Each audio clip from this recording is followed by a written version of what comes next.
Steve Wilson from Grand Junction. As a naturopath, dealing in nutrition, trying to do it from a biblical viewpoint. A little change, a whole bunch of change in people's lives, and my perspective is a very simple one. Why is it that the Christian community as a whole is not paying attention to the principles of eating to satisfy this body? Jim? Jim Hale, Spirit of Life Christian Fellowship pastor, missionary, author, ex-mountain guide, have a background in endurance sports. And at this stage in my life, I'm a grandfather and father, and training for a triathlon with my sons and daughter and grandson in Hawaii this spring. So my interest is primarily living well, overall health, spiritual, emotional, physical health, the kind of the whole picture. So my background is a lot of outdoor education, a lot of outdoor working with people, a lot of spiritual ministry and other things. And I see that spiritually, emotionally, physically, that really makes up who we are as a person. And if any one of those is out of balance or out of whack, then what's going to happen is we're going to feel it in the other areas. So we're just not going to do well, we're not going to feel well, and it affects our performance, affects our relationship, affects our overall sense of well-being. So I suppose my interest is primarily in just being well. Yeah, likewise. Mark Allen. Mark Allen, I'm currently working for District 51 as a principal in public education. I have a family, 2 wonderful boys, a great wife, and been living here in Grand Junction for almost 20 years. But my life's a reflection similar to both of you in the sense of I love the outdoors. I've always loved the outdoors, kind of was raised in the outdoors around agriculture and just a lot of outdoor wilderness kinds of things, from fishing to climbing some peaks and some winter activity. And so I've been pretty close to my body in the way of what does it take to do those things. And as a result, I think I've really appreciated the importance of staying fit mentally, physically. And like you, I'm on a journey of learning how to do that better. Mm-hmm. And I've found some real interesting recipes for life, talking with you, Steve, as well as you, Jim, from the physical to the spiritual. And I think the more I study life and the more I study my Creator and my faith, I just really believe with all my heart that they're tied together, that we were made for a purpose, mm-hmm. and we have an incredible wiring that our Maker gave us, and when we use that correctly, why great things can happen. So, we're all on a journey, and we all got to Grand Junction in a different way. I look back at mine, and when I was born, I had nothing to do with the environment that I was born into. The only thing I can do is react to it, and the last chapter of this book is not written. In other words, I don't have to accept what is passed down to me. I have incredible input in terms of how I'm going to react to the environment, what I'm going to look at, what I'm going to listen to, and what I'm going to put in my body from a nutritional viewpoint. Now, I know I busted that up pretty badly for a number of years, but coming off a farm and coming out of a very Hebrew persuasion and then just breaking ranks with that and choosing to go my own way for about 30 years, and the shell that I left myself in was pretty ugly. And since I've taken a position of there are principles that we live by, to eat by, to think by, and when I changed that, it had a way of putting me in a position where I wanted to talk to the businessman, the Christian businessman, and show him how he could increase the performance of his employees by first changing his own and then sharing that with them. And Jim, I know as a pastor, you've had a huge impact in that world. One of the things we're seeing, of course, in all of our lives is that people are becoming more unhealthy as they're not taking care of themselves, spiritually, emotionally, physically, however that may be. So for me, there's such an incredible joy and such an incredible peace and a sense of well-being that comes with walking with the Lord at all these different levels, because there's a way to walk with the Lord in the physical realm, in the spiritual realm, in the soulish or emotional realm, the realm of your will. And when a person does that, it increases their productivity. It gives them the ability to be sharper, to be more in tune with their environment around them, more at peace, less cluttered. And all of those things really boil down to something that's far better. And so in the business realm especially, if you have employees or other people that you're working with in one setting, or maybe it's a school, if they're not feeling well, if they're not doing well, if they're not thinking well, then it's going to create nothing but trying to put out fires and just run from one thing to the other as a reaction, rather than really being able to move together in one direction, which is way more positive and productive. Great. Yeah, I think from my perspective too, what I see every day are people who are longing to be more healthy, not only related to learning, but in teaching and what young people, what am I going to become? How do I visualize my opportunities and then really actualize those and live those? And those principles are pretty straightforward, but sometimes because of family or influences outside, it's very difficult to learn those. What are those? And some are seeking and looking for those. And so I think that's one of the ideas that I really appreciate about what you started, Steve, and sort of creating this awareness of what's my next step for me personally. How do I get better in these areas we're speaking of, and to ultimately live better, live healthier. Mm-hmm. One of the things that I hear so much is, oh, you're eating the wrong foods. Well, I'd like to challenge it, because as I think through it, since we're emotional eaters, maybe we're eating the right foods to deal with an emotional issue.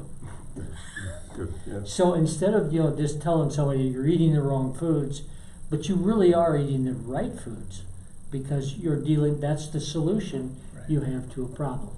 Now, to me, if we eliminate and address the problem, which changes what we eat, because we become very aware of how this thing functions. And it is an incredible piece of equipment. Mm-hmm. And it would just make sense that if we're going to present ourselves to the community, we would want to present something that is really favorable. Yeah.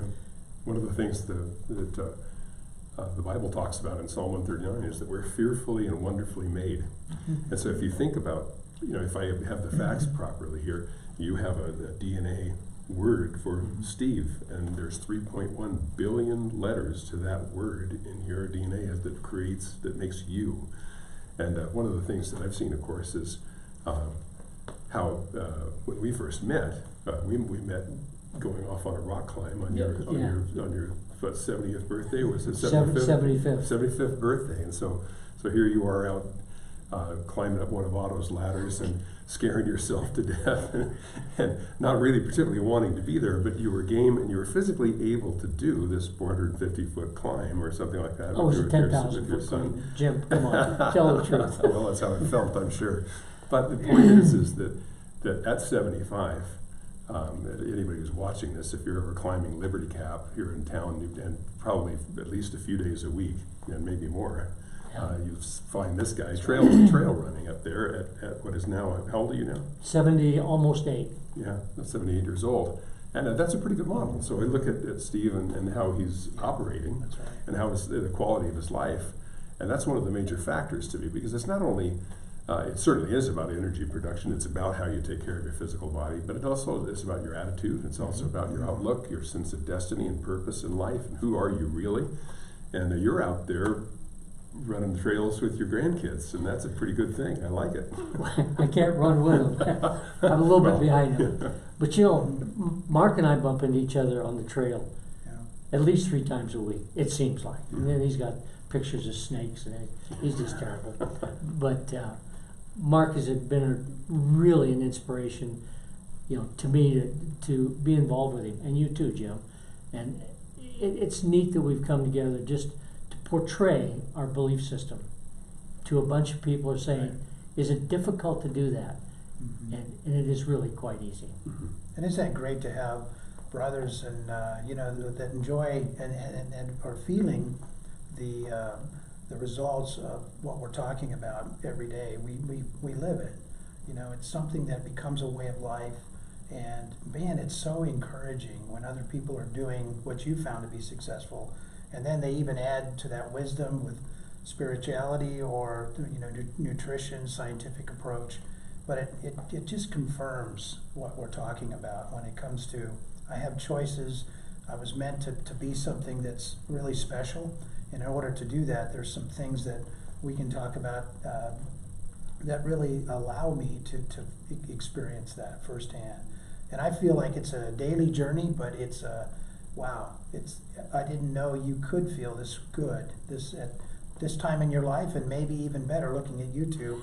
I have a lot to look forward to. So, well, the idea of what does it really cost? People want to put a price tag on this, always. And not only is it much less costly to eat properly, but the benefits in terms of long-term periodontal issues, cardiovascular, obesity, if you will, and all of those things that really has an effect on your self-esteem and the pocketbook later on, because it really costs a lot of money to be sick. As you think about how expensive it is, not just in the financial realm, but in the emotional realm and the relational realm, how expensive it is to be unhealthy and to be sick and to deal with hospitals and to deal with pharmaceuticals and so many other things. It can be expensive, they can be time consuming, they can just really become the central focal point of your life. And I really don't want the central focal point of my life to be an unhealthy situation that everybody has to be helping me through. Right. I want to be able to be a contributor all the way through. And so a lot of that means just eating for the right reasons. Part of that's the emotional, spiritual side of things, but also not eating the standard American diet, which now is including massive energy drinks or the use of drugs, antidepressants, whatever it may be, to just try to cope. And when you think about the overall aspects of that, we're spending a lot of time, energy, and money on things that we really don't have to use, and in the long run, they're not helping us; they're hurting us. One of the things that Mark has so much information on is dealing with teenagers and what they're doing to themselves. And you might address that, Mark, if you don't mind, in terms of their, the trafficking and the things that they're taking for some strange reason.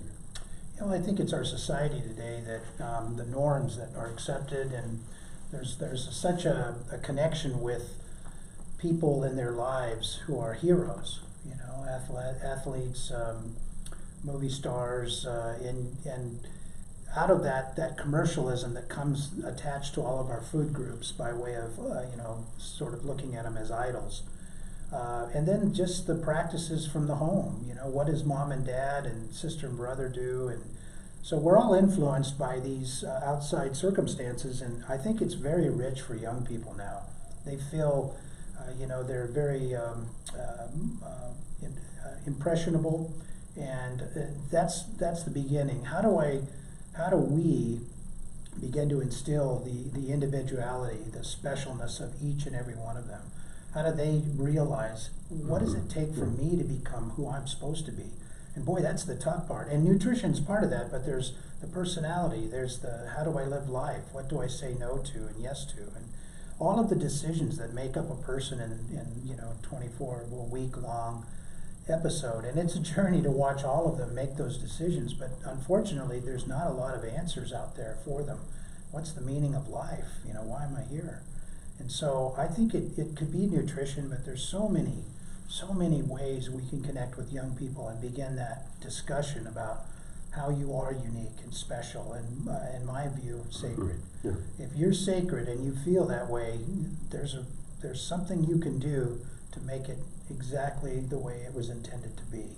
And so I really think that it's one by one, a discussion, and also being a role model for that, being positive and being fulfilled every day, getting up and being with them and teachers and feeling like this is my purpose. Boy, they see that energy and that excitement, and I really think that adds a lot to what I'm all about and what I was created to be. Well, we got a huge task, and it's from my position, it's really a joy to work with you two guys, and know that what drives you is the same thing that drives me, and that's a cleanliness and that purity and that light, to people, so that they can look at us and say, there's something about those guys that are different, and they're older. Yeah. But the key is, it's fun for me to walk with my grandchildren and be able to kind of run with them. But that's a joy, and I know, Jim, you're in that triathlon, and you can win with your kids. That's the scary thing. Hoping to. We'll see. Believe it. Well, I think that we about got it covered. What do you think? Yeah.